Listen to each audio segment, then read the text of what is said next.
Assalamualaikum warahmatullahi wabarakatuh. Bisa dengar suara saya? Bisa, Alhamdulillah jelas. bisa didengar dengan jelas Ya. dan baik. Mudah-mudahan stabil jaringannya. Saya mengucapkan terima kasih malam hari ini kita bisa bertemu kembali.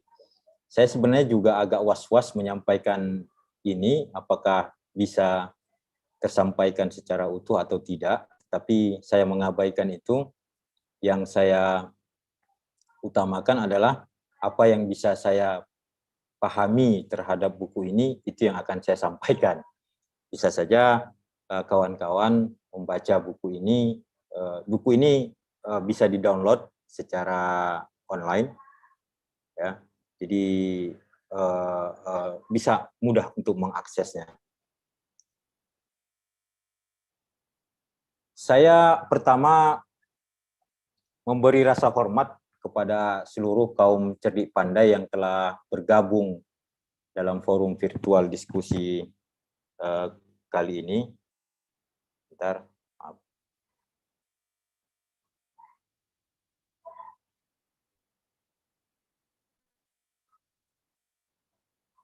Bisa lihat screen saya ya? Bisa Pak, bisa terlihat dengan baik.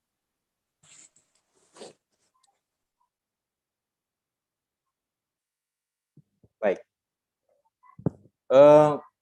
Saya yakin ada rasa ingin tahu ya, kalau mengutip dari René Descartes yang menyebut sebagai curiosity, yang kemudian membuat kawan-kawan hadir pada malam hari ini. Namun saya juga harus menyatakan di awal bahwa biarkanlah rasa ingin tahu atau curiosity itu tetap tidak terjawab hingga pada malam hari ini.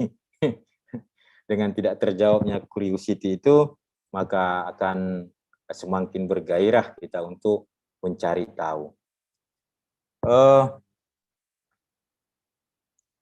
Outline diskusi pada malam hari ini, pertama konteks pembahasan, kemudian dua metode cara pandang, kemudian saya akan menyampaikan diskusi-diskusi terkait dengan 4 model etika atau standar moralitas, yang terakhir adalah refleksi. Saya akan mulai dari konteks pembahasan atau konteks perdebatan. Mungkin ada yang tidak begitu memperhatikan bahwa Masti Agustina itu seorang ABG, perempuan warga Dukuh Jambon di Kendal, berumur 14 tahun, pernah berupaya mengajukan permohonan ganti jenis kelamin. Dan Pengadilan Negeri Kendal itu mengabulkan permohonan tersebut. Jadi Masti Agustina kemudian berubah menjadi laki-laki. Kemudian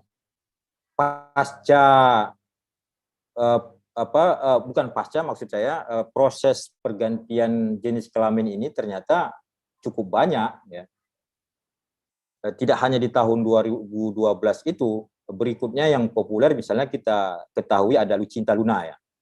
Di Pengadilan Negeri Jakarta Selatan, Ani Hasanah di Kediri, kemudian Syifa di Tasikmalaya, kemudian Putri Natasha di Surabaya, Dita ini nama samaran tidak disebutkan namanya, itu ada di Jambi, dan masih banyak lagi. Nah, fenomena-fenomena atau fakta inilah yang kemudian membuat saya merasa tertarik untuk melihat mengapa kemudian masyarakat memperdebatkan hal tersebut, dan apa yang menjadi sumber dari tujuan perdebatan tersebut. Tentu saja perubahan jenis kelamin itu mengganggu standar moral masyarakat. Masyarakat tradisional akan setidaknya itu berteriak, ya, mengapa kemudian negara mengabulkan perubahan jenis kelamin. Ada yang menggunakan dasar agama, ada yang menggunakan dasar adat, ada yang menggunakan dasar etika kedokteran, bahkan termasuk juga pandangan-pandangan individu. Bahkan tidak sedikit juga perdebatan tersebut yang sebenarnya tidak berdasar ya, atau claim truth atau truth claim yang seringkali tidak masuk kepada substantif, tetapi melihat itu sebagai sebuah angan-angan ya, atau bayangan di masa yang akan datang. Jadi tidak sedikit kemudian masyarakat yang berpendapat bahwa tanda-tanda kiamat itu sudah dekat gitu. Jadi cara pandang yang jauh untuk melihat sebuah fakta itu dengan pendekatan-pendekatan yang eskatologis yang seringkali hanya sebatas klaim-klaim kebenaran tersebut. Pertanyaan pentingnya itu adalah apakah hukum itu berorientasi pada manusia antroposentris ataukah berorientasi ilahiyah teosentris. Jadi orientasi-orientasi ini selalu saja sampai sekarang masih berkecamuk. Bahkan disertasi saya tentang fikih Indonesia, saya menjadikan antroposentris untuk menjadi jalan tengah di dalam epistemologi dari fikih Indonesia. Jadi saya tertarik membaca buku ini itu sekitar tahun 2012 yang lalu saat riuh rendahnya perdebatan masyarakat terhadap pengabulan dari pengadilan negeri terhadap ganti jenis kelamin tersebut. Di samping itu sebenarnya saya juga sudah sejak lama berminat dalam kajian maqasidus syariah, sehingga saya ingin memperluas daya jangkau konsep maqasid syariah melalui pendekatan filsafat moral. Jadi ada ketidakpuasan dalam diri saya ketika mempelajari konsep-konsep maqasid syariah yang bergelut kepada sumber-sumber tradisional yang tidak menjangkau pendekatan-pendekatan filsafat moral ya, misalnya dari barat dan beberapa sumber filsafat moral lainnya. Saya kira itu untuk memperluas daya jangkau atau spektrum yang lebih luas tentang kajian maqasid syariah. Tulisan saya tentang maqasid syariah yang akan terbit di salah satu jurnal itu saya menggunakan pendekatan dialogisme Emmanuel Levinas dan Martin Buber untuk memahami maqasid syariah dalam konteks kerukunan umat beragama di Indonesia. Yang kedua adalah dua metode cara pandang. Jika mau membaca judul buku Floyd Sentore ini, secara eksplisit penulisnya membuat dua cara pandang antara relativisme absolut dan absolutisme relatif. Gaya dua cara pandang ini sebenarnya sangat lazim ditemukan dalam upaya mengabstraksikan berbagai realitas. Mungkin bukan untuk terkesan terlalu menyederhanakan, tapi mungkin ada upaya untuk lebih memudahkan. Jadi bukan menyederhanakan tetapi lebih memudahkan. Tentu saja pilihan-pilihan dua model tersebut ya bukan seperti makan bubur ya, apakah model diadu atau tidak diadu. Tetapi sekali lagi pilihan dua model tersebut adalah untuk melihat secara mudah. Kalaupun ada varian-varian lainnya itu adalah bagian dari dua kutub tersebut. Misalnya buku Conflict and Tension in Islamic Jurisprudence karya Coulson itu menjelaskan tentang konflik dan ketegangan dalam hukum Islam berdasarkan 6 unsur yang selalu bersinggungan. Ya, itu ada revelation and reason, unity and diversity, kemudian authoritarianism dan liberalism, kemudian idealism and realism, law and morality, and stability and change. Kemudian kalau kita melihat Wael Hallaq, Islamic Legal Theorist, dia juga menulis dalam buku ini dua cara pandang.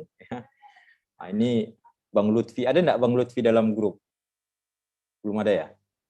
Ya, Bang Lutfi sebagai pengkaji hukum Islam akan sangat familiar dengan buku ini. Ya, Wael Hallaq juga membagi dua cara pandang, religious utilitarianism dan religious liberalism. Bahkan Mircea Eliade, The Sacred and the Profane juga membuat kategorisasi. Kalau kawan-kawan membaca kontroversi Islam awal, itu juga ada dua cara pandang, yaitu mazhab tradisionalis dan mazhab revisionis. Kalau dalam politik, kalau sempat kawan-kawan membaca Islam and the State in Indonesia karya Bakhtiar Effendi, dia juga membagi dua, ya, akomodatif dengan hegemonik. Dan ini buku yang tentang ya hukum Islam juga, ya dia juga membagi antara legalisme dan value oriented. Jadi selalu saja dua cara pandang itu yang mengemuka. Jadi bagi saya melihat dua cara pandang itu bukanlah suatu tindakan yang terlalu menyederhanakan, tetapi adalah upaya untuk memudahkan. Jadi abstraksinya itu dengan mudah jika dilihat ada dua sisi gitu. Nah, apalagi nanti Bang Hamzah dengan kawan-kawan itu kalau disertasinya tidak bisa kemudian mengabstraksikannya ke dalam dua sisi, itu terlalu banyak sisinya itu, ya, malah orang jadi bingung. Itu ya, cukup dua sisi, kemudian ada varian-varian yang lain yang masuk di dalam salah satu varian tersebut. Sebelum saya lebih jauh menjelaskan tentang isi buku tersebut,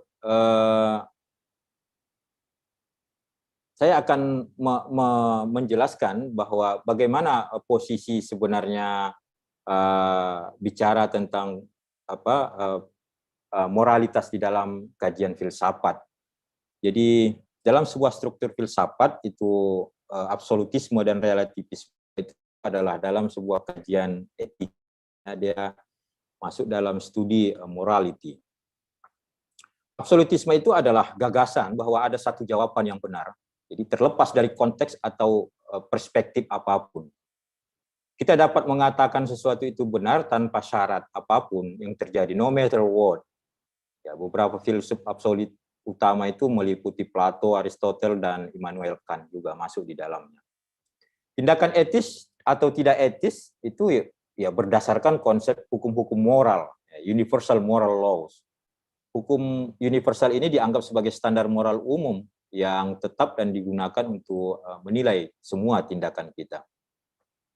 Dalam konteks hukum universal moral ini, Sentore itu mengkritik Immanuel Kant dengan mengatakan bahwa untuk memiliki prinsip moral yang mutlak universal itu adalah sandiwara saja, charade yang menyebut sebagai sebuah charade, sandiwara saja.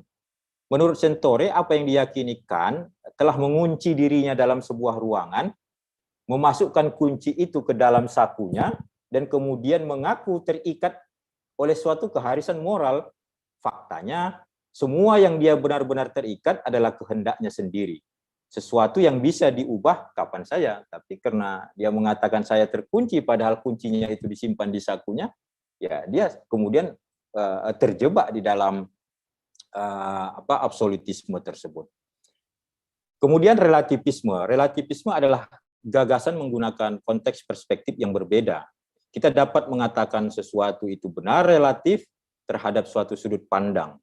Misalnya Protagoras, Thomas Kuhn, dan Paul Feyerabend itu adalah bagian dari kecenderungan relativisme. Relativisme subjektif sebagai gagasan bahwa apa yang membuat suatu tindakan benar bagi seseorang adalah bahwa tindakan itu disetujui oleh orang itu. Tidak ada yang bisa sepenuhnya benar atau salah secara absolut. Tampilan dapat berubah dari orang ke lokasi. Nah, di sini konteks berubah dari individu ke tingkat budaya, kemudian hingga kepada tingkat negara. Jadi relativisme itu kemudian tidak hanya dari orang ke orang, tetapi juga dari orang ke lokasi. Nah, sementara Floyd Sentore itu menggabungkan kedua konsep tersebut, yaitu relativisme absolut dan absolutisme relatif. Ini menunjukkan bahwa masing-masing model moral sebenarnya memiliki sisi absolut dan relatif. Hanya saja ada prinsip-prinsip yang senantiasa tidak berubah dari masing-masing model tersebut.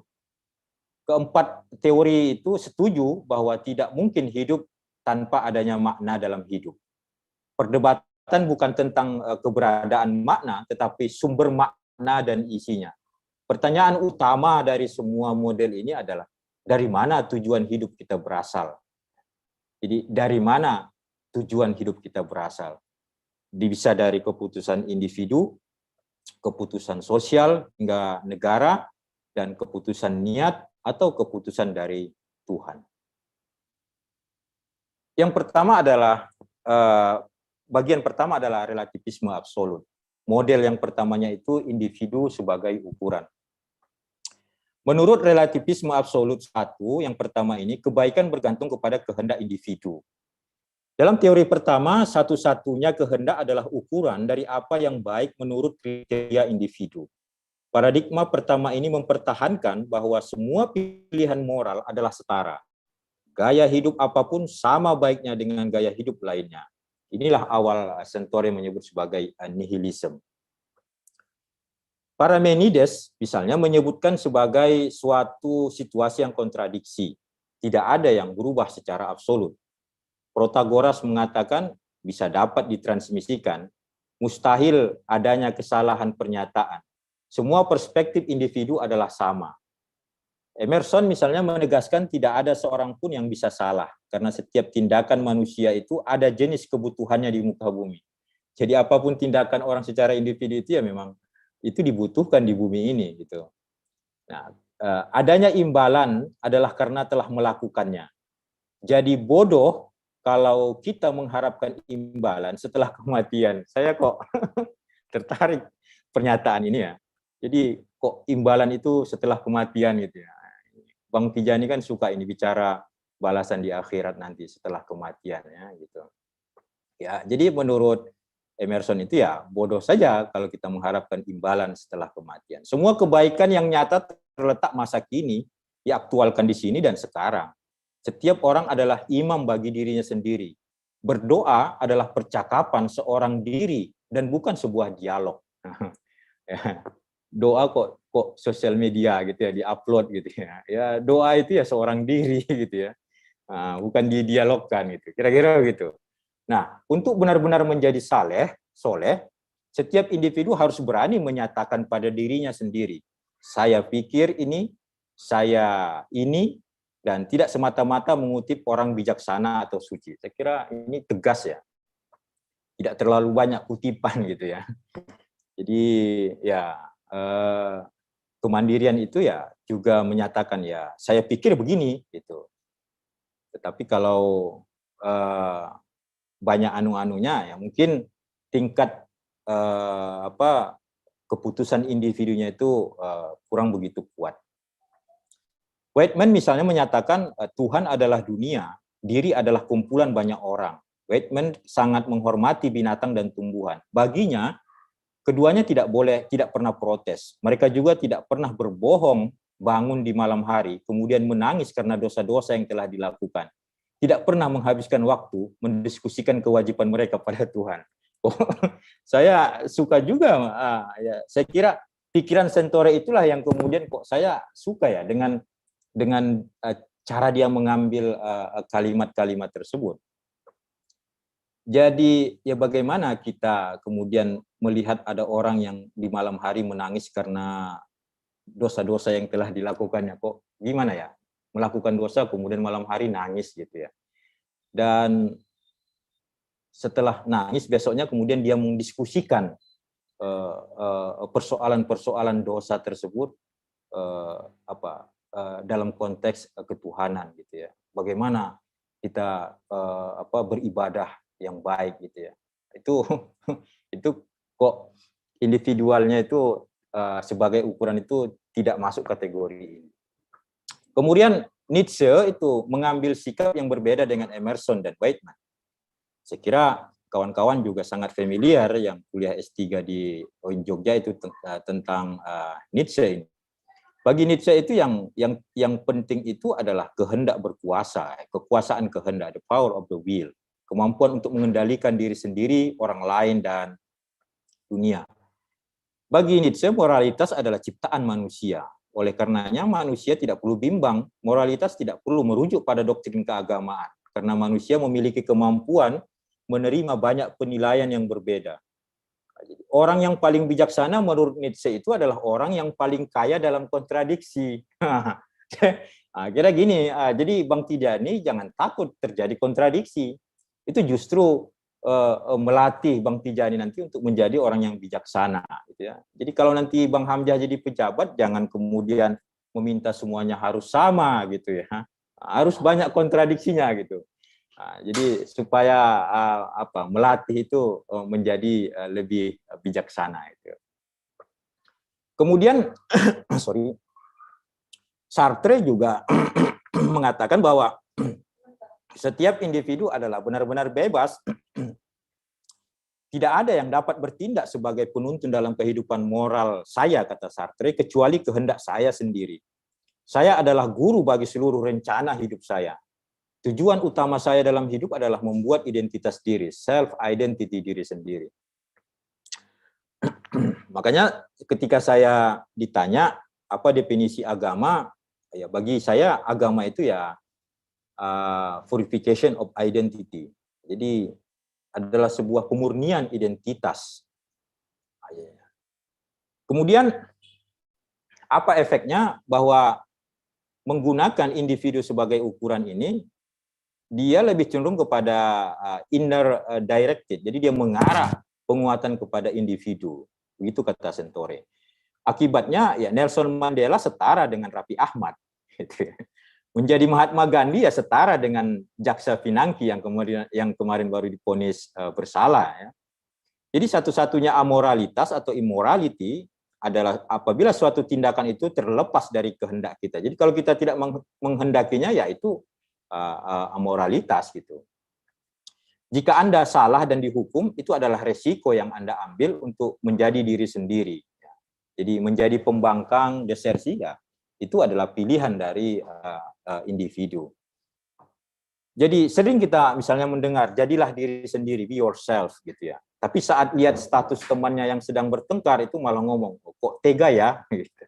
Jadi jadilah diri sendiri itu kan pada saat di sosial media, tapi di luar sosial media dia kemudian banyak mengutip nasihat-nasihat orang gitu yang menurut apa tadi, yang menurut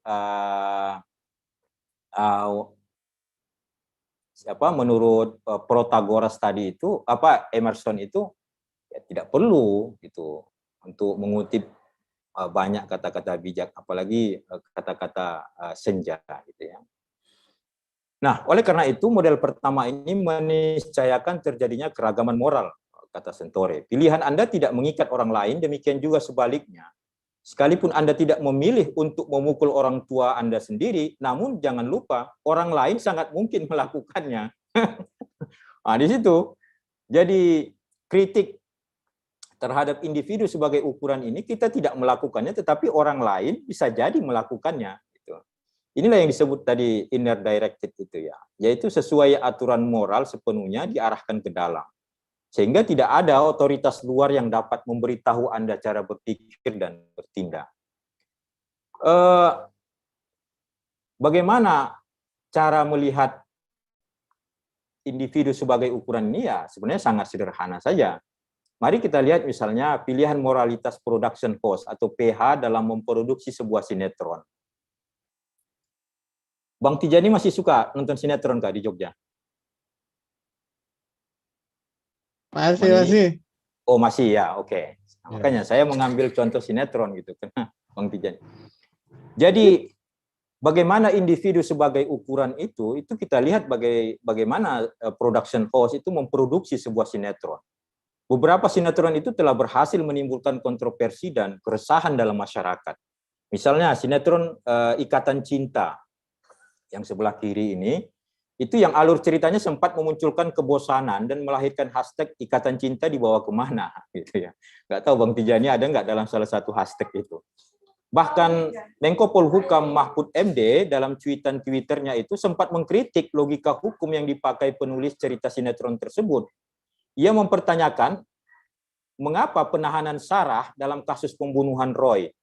Menurut Mahfud, jalan cerita itu tidak sesuai dengan ketentuan hukum pidana yang berlaku. Bagaimana itu? Sebuah kepentingan dari production house itu bisa menyulut seorang Menko Polhukam. Apalagi kalau Anda bergeser sedikit yang sebelah ke kanan dari layar Anda itu, sinetron Ajab. Judulnya itu Juragan Tahu Bulat, Mati Tergoreng Dadakan, Dikubur Angan-angan. Itu. Ya, jadi ini individu sebagai ukuran. Jadi production house itu tidak melihat moralitas masyarakat, tidak melihat moralitas yang ketiga, yang keempat nanti. Bagi mereka ya kira-kira ini banyak peminatnya ya keuntungan gitu. Yang dicari itu adalah ada ukurannya itu adalah individu mereka gitu ya. Cara pandang production house-nya itu ya gimana ya, juragan tahu bulat mati tergoreng dadakan dikubur angan-angan ya sebenarnya nggak ada dalam logika moralitas tidak ada dalam moralitas masyarakat kita mengenai judul film ini. Kalau kita sinetron yang di bawah itu Ganteng Siriga itu kisahnya mengikuti sekumpulan bangsa vampir yang tengah mengincar darah suci. Ya nggak ada moralitas pembunuhan mencari darah suci dalam tradisi atau dalam konsep moralitas masyarakat Indonesia ya. Nggak tahu kalau ada terjadi perubahan itu. Nah yang terakhir itu ya sinetron Suara Hati Istri Zahra yang menjadi istri ketiga Pak Tirta di usia 15 tahun.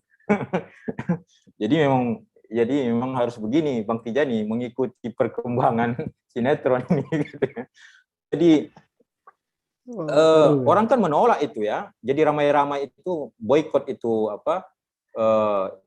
ikatan Suara Hati Istri karena menganggap bahwa Zahra yang masih 15 tahun itu tidak layak untuk menjadi istri ketiga di dalam sinetron tersebut. Jadi ada moralitas yang berbeda yang dibangun oleh production house dengan apa ya sebenarnya yang dianut dipahami oleh masyarakat. Tapi masyarakat menikmati itu gitu ya, perdebatan itu. Apakah ini mengarah kepada masyarakat, melatih masyarakat menjadi bijaksana? Wah, itu saya tidak tahu juga itu. Jadi, kemudian yang kedua adalah sosial sebagai ukuran. Jika Anda menganggap bahwa teori pertama tadi itu adalah antisosial, bahkan mengarah kepada nihilisme, dan bahkan yang lebih jauh adalah menghancurkan tatanan sosial. Oleh karena itu, standar kebaikan moral lainnya yaitu masyarakat, di mana orang tersebut menjadi bagiannya. Sehingga objektivitas itu didefinisikan ulang, tidak lagi sebagai individual, tetapi juga subjektivitas, tetapi juga sudah menjadi intersubjektivitas, karena sudah melibatkan banyak individu. Maka lahirlah sebuah slogan, baik buruk adalah kehendak rakyat, kebaikan tertinggi adalah kebaikan sipil. Misalnya filosof ini ada Thomas Hobbes, Jean-Jacques Rousseau, John Stuart Mill, Popper, Richard Rorty, dan Narveson. Dan macam-macam cerita tentang itu. Saya tidak akan satu persatu menjelaskan itu. Nah, model kedua ini ya mengandung ateisme. Dia tetap pada pilihan-pilihan masyarakat, tapi tidak mengarah kepada nihilisme, kata Sentore. Sehingga posisi kebaikan seseorang itu sepenuhnya diarahkan keluar. Yang kalau tadi individu itu inner directed, sementara untuk yang posisi kedua ini adalah outer directed. Jadi dia mengarah kepada keluar. Kebaikan diambil alih sekelompok kecil perwakilan pembuat undang-undang dan hakim gitu. Jadi apa yang bermoral itu ditentukan oleh negara. Nah, dan sebagai warga negara yang setia, Anda harus hidup menurut hukum negara. Gitu. Jadi sosial itu bisa mengarah kepada konteks negara. Negara bisa memasukkan orang ke penjara, bahkan hukuman mati sekalipun, tanpa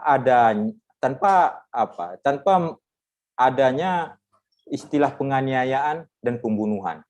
Jadi kalau negara menghukum seseorang dan bahkan menghukum mati, maka itu bukan sebagai sebuah penganiayaan atau pembunuhan. Pandangan moralitas kedua ini adalah untuk menjaga agar tidak terjadi kesewenang-wenangan individu tadi, sehingga tercipta ketertiban umum. Jadi moralitas negara atau sosial itu adalah moralitas ketertiban umum. Maka cara lain untuk memahami pandangan kedua ini menurut saya juga adalah dengan melihat sebagai agama negara.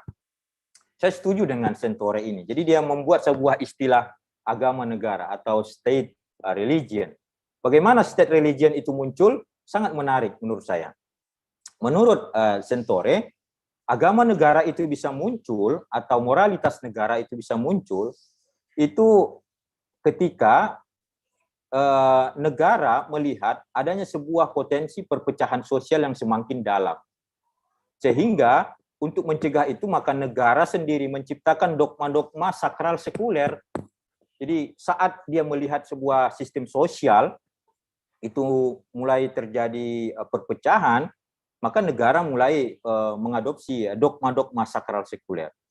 Yang biasanya terjadi adalah pertama negara mengabarkan bahwa semua gaya hidup memiliki nilai yang sama. Jadi untuk meredam perpecahan itu negara kemudian membuat slogan semua orang itu adalah sama nilainya di hadapan negara. Lama-kelamaan hal itu akan menjadi dogma keimanan yang harus ditaati oleh seluruh warga negara yang setia. Misalnya, kita bisa memahami situasi saat bagaimana konsep negara NKRI, Negara Kesatuan Republik Indonesia harga mati.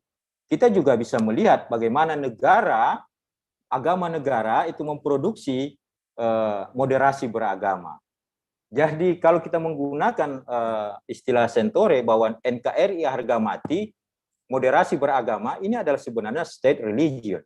Dogma-dogma negara yang bersifat sakral dan sekuler yang dibuat oleh negara untuk meredam terjadinya perpecahan akibat moralitas yang saling bertubrukan tersebut.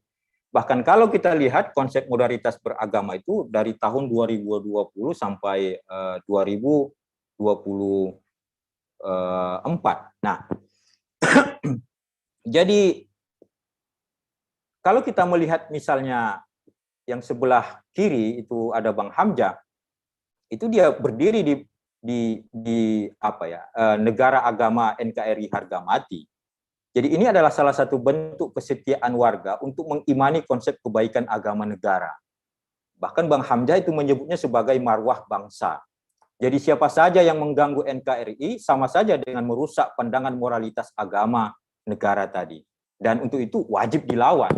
Jadi kalau sudah Bang Hamzah mengatakan siapa saja yang mengganggu prinsip moralitas negara agama tadi itu atau NKRI harga mati itu ya lawan.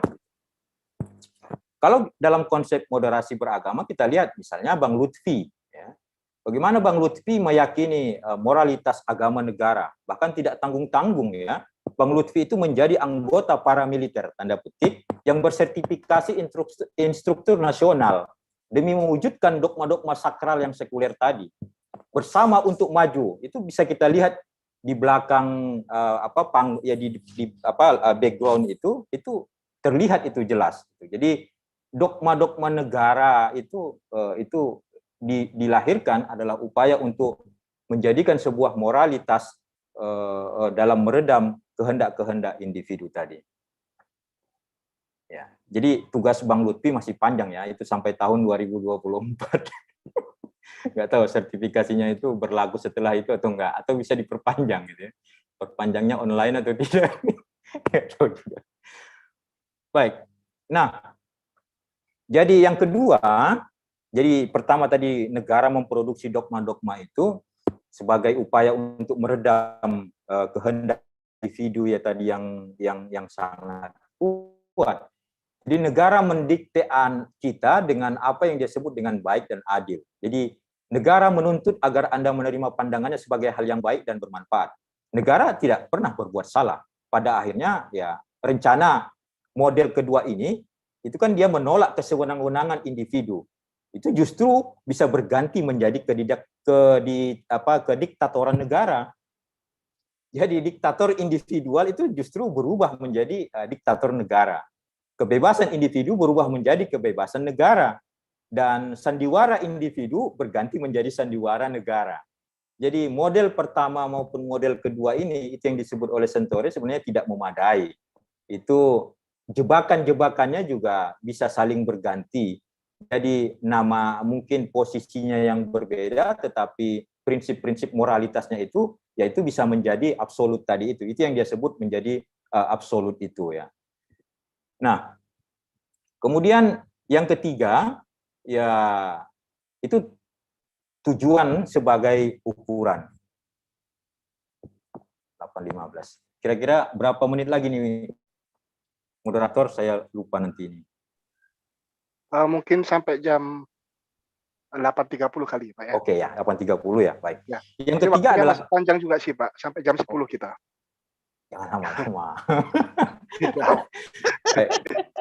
Tujuan baik sebagai ukuran. Yang ketiga, jadi karena tidak puas dengan yang pertama, individu sebagai ukuran, kemudian sosial sebagai ukuran, maka model yang ketiga ini mengusulkan bahwa kebajikan itu dibuat atas interpretasi kita terhadap kehendak Tuhan, will being, kata Sentore. Jadi bagaimana kita menafsirkan, memahami kehendak Tuhan, yaitu dengan tujuan baik tadi itu ya. Kalau dalam agama kita itu innamal a'malu binniyat. Jadi tujuan kita itu bisa sebagai ukuran apakah moralitas kita itu baik atau buruk. Jadi berupaya mengkompromikan antara yang pertama dengan yang kedua.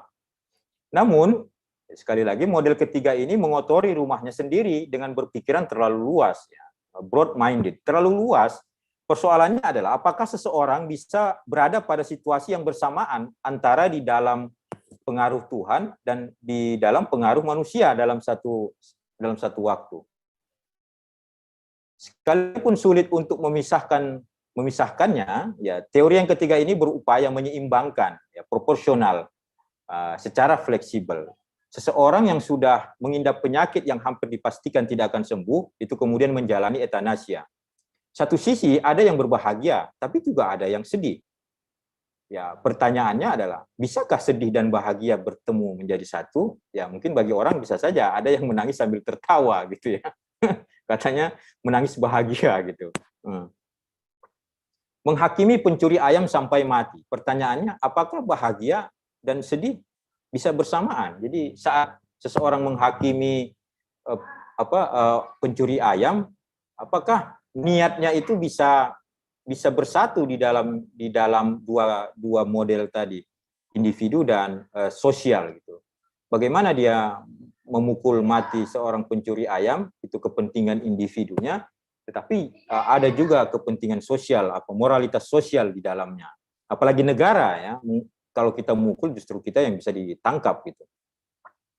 Kemudian mengapa pula seorang yang dihukum ketika banyak orang lain berbahagia atas tindakan tersebut? Oleh karena itu berbeda dengan prostitusi, ya, antara pelanggan dan penyedia jasa sama-sama bahagia. Ya, lantas di mana salahnya gitu? Jadi antara prostitusi itu ya, dalam sebuah prostitusi itu kan ada pelanggan, kemudian ada penyedia jasa. Nah, mereka sama-sama bahagia. Terus kalau tujuan baik sebagai ukuran, salahnya di mana gitu? Kok Bang Tijani kemudian ngamuk-ngamuk gitu ya? Berdiri di atas mimbar, bubarkan prostitusi gitu. Ya salahnya di mana gitu? Kalau tujuan baik sebagai ukuran, bukan sosial ya, seperti yang model kedua tadi, tapi tujuan baik tindakan itu. Nah, sama misalnya bahwa duel atau tarung bebas itu di tayangan televisi, itu mengapa duel binatang seperti ayam dan anjing itu tidak dibolehkan sebagai hiburan, tapi duel manusia itu boleh. Kalau Bang Hamzah penganut Ultimate Fighting Championship UFC atau One Championship, One Fighting itu di salah satu TV itu, manusia boleh berduel dan itu ditonton di televisi, tapi sabung ayam atau duel anjing itu nggak boleh gitu. Itu bagaimana itu menjelaskan dari sisi bisa bersamaan gitu. Nah, inilah yang kemudian digugat oleh Sentore, ketidakpuasan dia terhadap sekedar tujuan baik saja sebagai ukuran. Jadi model ketiga ini memang diterima secara luas, ya, cukup populer menurut Sentore, terutama mereka yang membanggakan dirinya sebagai religius dan demokratis pada saat yang bersamaan. Model ketiga juga dianut oleh banyak ilmuwan sosial dan politisi karena memungkinkan ya mereka untuk tidak menyetujui sesuatu dalam teori, seringkali dengan alasan agama, sementara pada saat yang sama menyetujui hal yang persis sama dalam praktek. Ya kalau teman saya penelitian di Australia itu, dia meneliti partai-partai Islam di 3 provinsi, justru semakin kuat pemahaman keagamaannya, itu potensi untuk melakukan politik uang itu semakin besar. Jadi para politisi itu selalu mengatakan, mengapa kamu melakukan politik uang? Tergantung tujuannya. Wah, itu Bang Tijani juga begitu, tergantung tujuannya. Gitu. Tujuannya apa gitu. Nah, orang-orang ilmuwan sosial atau politisi ya gemar ini menggunakan model-model moralitas seperti ini. Nah, berikut ini sebenarnya saya tunjukkan bagaimana problematika orang-orang ilmuwan sosial itu sangat cenderung dengan model moralitas tujuan baik sebagai ukuran. Misalnya ada membagi 2, deskriptif dan preskriptif. Yang deskriptif itu seorang laki-laki muda mendatangi pacar wanitanya di rumahnya. Sedang pacarnya duduk santai di teras rumah, tiba-tiba laki-laki tersebut memukulkan sebuah kapak di kepala wanita tersebut. Akhirnya si wanita meninggal dunia. Ini deskriptif. Dia bercerita, menggambarkan apa yang terjadi. Tapi orang-orang awam nggak suka cerita-cerita ini. Mereka mau bertanya, yang salah siapa? Gitu ya. Dia nggak suka model-model pendeskripsian gitu ya. Mereka lebih suka, nah ini yang salah siapa gitu ya. Oleh karena itu yang preskriptif itu misalnya seorang laki-laki telah membunuh pacar wanitanya karena ingin mendapatkan harta si wanita. Laki-laki tersebut membunuhnya dengan sebuah kapak yang dipukulkan di kepala si wanita. Preskriptif begini, orang awam suka cerita yang begini. Ada membunuhnya, kemudian mengambil hartanya. Coba kalau menggunakan kata deskriptif, orang awam mau mengambil sebuah kesimpulan standar moralitas apa? Nggak ada yang salah dalam deskriptif itu. Misalnya coba kita perhatikan baik-baik. Seorang laki-laki muda mendatangi pacar wanitanya di rumahnya. Sedang pacarnya duduk santai di teras rumah. Tiba-tiba laki-laki tersebut memukulkan sebuah kapak di kepala wanita tersebut. Akhirnya si wanita meninggal dunia. Memukulkan sebuah kapak ini masih dianggap sebuah bahasa yang masih netral. Jadi tidak ada moralitas buruk terlihat di situ. Kecuali yang kalimat di bawah. Moralitasnya buruk itu sudah terlihat, ada kata-kata membunuh di situ. Apalagi mendapatkan harta si wanita tersebut. Oleh karenanya, penjelasan tentang ukuran kebaikan adalah kebaikan itu sendiri, mendapat kritikan dengan menyebutkan kesesuaian antara teori dan fakta. Ketika teori gagal untuk bersesuaian dengan fakta, pengalaman, maka teori memproduksi hasil-hasil yang absurd. Maka teorinya juga harus mengalami perubahan, bukan faktanya. Nah, jadi kalau ini yang disebut dengan istilahnya itu Pak Amin itu expired gitu ya. Kalau teorinya expired, jangan fakta yang dirubah gitu. Nah, ya teorinya yang dirubah gitu. Jadi tujuan baik itu, nah itu sebagai sebuah tindakan moralitas. Tapi meskipun demikian, saat seseorang mengatakan bahwa tujuan baik adalah sebagai ukuran niat itu, masih juga bisa terjerembab kepada sebuah dukungan kepentingan individu atau kepada kepentingan sosial ataupun negara, karena dimaknai oleh Sentore itu sebagai sebuah penafsiran manusia. Baik, kemudian Tuhan sebagai ukuran. Saya awalnya ketika membaca buku ini, tertariknya saya justru di kalimat ini, bagaimana Tuhan bisa dijadikan sebagai sebuah ukuran. Nah, model keempat ini berusaha seraya memperbaiki cacat yang ketiga tadi, relativisme absolut tadi, maka dia menyediakan jalan ya alternatif, yaitu menghilangkan kejahatan sambil secara bersamaan memberikan kasih sayang yang hangat kepada setiap orang. Istilah Sento itu adalah balancing. Menurut aliran absolutisme relatif ini, bahwa puncak tujuan tertinggi manusia itu adalah kebahagiaan dan kesenangan yang abadi, as-sa'adah as-samawiyah, bukan hanya duniawi saja. Jadi setiap tindakan manusia itu apakah disadari atau tidak disadari, tujuannya adalah untuk bahagia. Jadi kebahagiaan merupakan penyebab akhir dari seluruh aktivitas manusia. Ya, kalau mendefinisikan kebahagiaan, ya memang justru bagi saya itu menjadi relatif. Nah, di situ relatifnya. Tapi manusia itu mencapai kebahagiaan itu, yaitu bagi dia adalah absolut, menurut Sentore. Ibaratnya dalam sebuah bangunan tembok besar, tujuannya adalah untuk menghindari masuknya musuh. Jadi raja memiliki hak untuk membuka dan menutup pintu gerbangnya. Namun manusia yang ada di dalamnya bisa menginterpretasikan bahwa kemungkinan pintu dibuka oleh penjaga dengan berbagai alasan. Misalnya apabila potensi kejahatan yang muncul sudah tidak ada lagi. Dalam konteks ini maka relativitas dari absolutisme relatif hukum moral bisa dipahami. Jadi tidak mesti dia tertutup terus, tapi kadang dibuka, kadang ditutup, itu melihat kepentingan dari si penjaga pintu tadi itu. Misalnya Immanuel Kant menyebut teori absolutisme relatif ini adalah kategori imperatif. Menurut Kant, tidak ada kebaikan di seluruh dunia kecuali hanya itikat baik.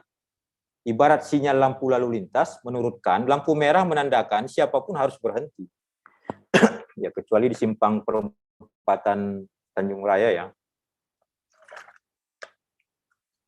Itu lampu hijau disuruh berhenti, lampu merah suruh jalan.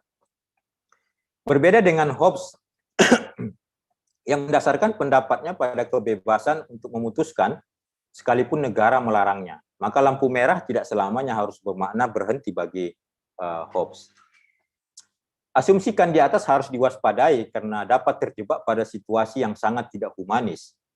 Ketika seluruh kebaikan kita ditentukan pada ketaatan pada hukum, maka kita tidak bisa lagi membedakan antara tujuan hukum dan sarana untuk mewujudkan tujuan itu. Ya mirip dengan maksud Tuhan itu dibaca oleh manusia.